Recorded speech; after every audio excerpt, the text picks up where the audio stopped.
ಶ್ರೀ ಗಣಪತಿ ಶಾರದಾ ಗುರುಭ್ಯೋ ನಮಃ. ಶ್ರೋತೃಗಳಿಗೆ ಅಷ್ಟಾವಕ್ರ ಗೀತೆಯ 9ನೇ ಅಧ್ಯಾಯದ ಶ್ಲೋಕ ಪಠಣದೊಂದಿಗೆ ಸಂಕ್ಷಿಪ್ತ ಅರ್ಥ ಶ್ರವಣಕ್ಕೆ ಸ್ವಾಗತ. ಅಥ ನವಮೋऽಧ್ಯಾಯಃ.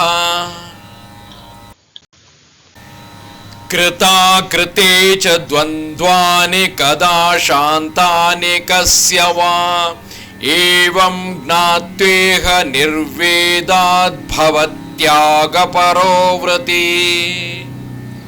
ಅಷ್ಟಾವಕ್ರರು ಮುಂದುವರೆದು ಹೇಳುತ್ತಿರುವರು, ಕೃತ ಅಕೃತ ಮತ್ತು ದ್ವಂದ್ವಗಳು ಎಂದು ಯಾರಿಗೆ ನಿಂತಿವೆ, ಇದನ್ನು ಅರಿತು ಯಾವ ಆಸೆಯೂ ಇಲ್ಲದವನಾಗಿ ತ್ಯಾಗ ಪ್ರವೃತ್ತಿಯುಳ್ಳವನಾಗು.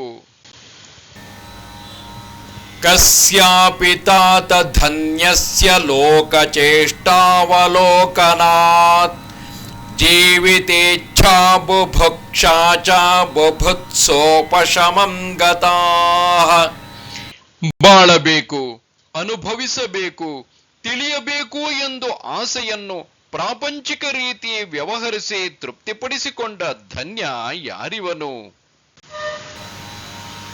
ಅನಿತ್ಯಂ ಸರ್ವಮೇವೇದಂ ತಾಪತ್ರಿತಯ ದೂಷಿತಂ ಅಸಾರಂ ನಿಂದಿತಂ ಹೇಯಮಿತಿ ನಿಶ್ಚಿತ್ಯ ಶಾಮ್ಯತಿ.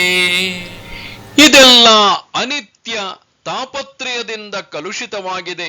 ಇವೆಲ್ಲ ಅಸಾರ, ನಿಂದನೀಯ, ಹೇಯ ಎಂದು ನಿಶ್ಚಯಿಸಿ ಶಾಂತನಾಗು. ಕೋಸೌ ಕಾಲೋ ವಯಃ ಕಿಂ ವಾ ಯತ್ರ ದ್ವಂದ್ವಾನಿ ನೋ ನೃಣಾಂ ತಾನ್ಯುಪೇಕ್ಷ್ಯ ಯಥಾ ಪ್ರಾಪ್ತವರ್ತಿ ಸಿದ್ಧಿಮವಾಪ್ನುಯಾತ್. ಮನುಷ್ಯನಿಗೆ ದ್ವಂದ್ವವಿಲ್ಲದ ಕಾಲ ಅಥವಾ ವಯಸ್ಸು ಯಾವುದಿದೆ? ಯಾರು ತನಗೆ ಏನು ಪ್ರಾಪ್ತವಾಗಲಿ ತೃಪ್ತನಾಗಿರುವನೋ ಅವನು ಈ ದ್ವಂದ್ವಗಳಿಂದ ಪಾರಾಗಿ ಸಿದ್ಧಿಯನ್ನು ಪಡೆಯುವನು.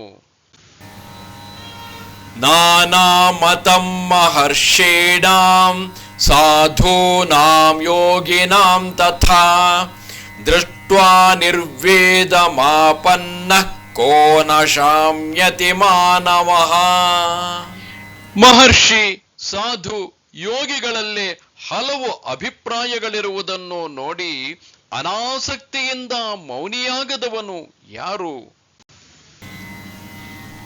ಕೃತ್ವಾ ಮೂರ್ತಿ ಪರಿಜ್ಞಾನಂ ಚೈತನ್ಯಸ್ಯ ನ ಕಿಂ ಗುರುಃ ನಿರ್ವೇದ ಸಮತಾ ಯುಕ್ತ್ಯಾ ಯಸ್ತಾರಯತಿ ಸಂಸ್ಕೃತೇಃ. ಪ್ರಪಂಚದ ಮೇಲೆ ಪೂರ್ಣ ಅನಾಸಕ್ತಿ, ಸಮದರ್ಶಿತ್ವ ಮತ್ತು ಯುಕ್ತಿಗಿಂದ ಪರಮಸತ್ಯವನ್ನು ಅರಿತು ಇತರರನ್ನು ಅಲ್ಲಿಗೆ ಒಯ್ಯುವವನು ಗುರುವಲ್ಲವೇ?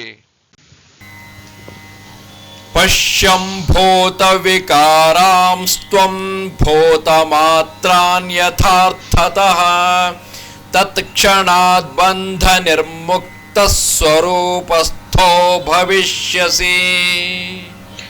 ಭೂತ ವಿಕಾರಗಳಲ್ಲಿ ಕೇವಲ ಪಂಚಭೂತಗಳು ಮಾತ್ರ ಇವೆ ಎಂದು ನೋಡು. ತತ್ಕ್ಷಣವೇ ನೀನು ಬಂಧಮುಕ್ತನಾಗಿ ನಿನ್ನ ಸ್ವರೂಪದಲ್ಲಿ ನೆಲೆಸುವೆ. ವಾಸನಾಯೇವ ಸಂಸಾರ ಇತಿ ಸರ್ವಾ ವಿಮುಂಚತಾಃ ತತ್ಯಾಗೋ ವಾಸನಾತ್ಯಾಗಾತ್ ಸ್ಥಿತಿರದ್ಯ ಯಥಾ ತಥಾ. ವಾಸನೆಯೇ ಸಂಸಾರ ಆದ ಕಾರಣವೇ ವಾಸನೆಯನ್ನೆಲ್ಲ ತ್ಯಜಿಸು. ನೀನು ಪ್ರಪಂಚವನ್ನು ತ್ಯಜಿಸಿದರೆ ವಾಸನೆಯು ತೊಲಗಿ ಹೋಗುವುದು. ಆಗ ನೀನು ಎಲ್ಲಿ ಬೇಕಾದರೂ ಇರಬಹುದು. ನಮಸ್ತೆ ಶಾರದೆ ದೇವಿ, ಕಾಶ್ಮೀರ ಪುರವಾಸಿನಿ, ತ್ವಾಮಹಂ ಪ್ರಾರ್ಥೆಯೇ ನಿತ್ಯಂ, ವಿದ್ಯಾದಾನಂಚ ದೇಹಿಮೆ. ನಮಸ್ಕಾರ.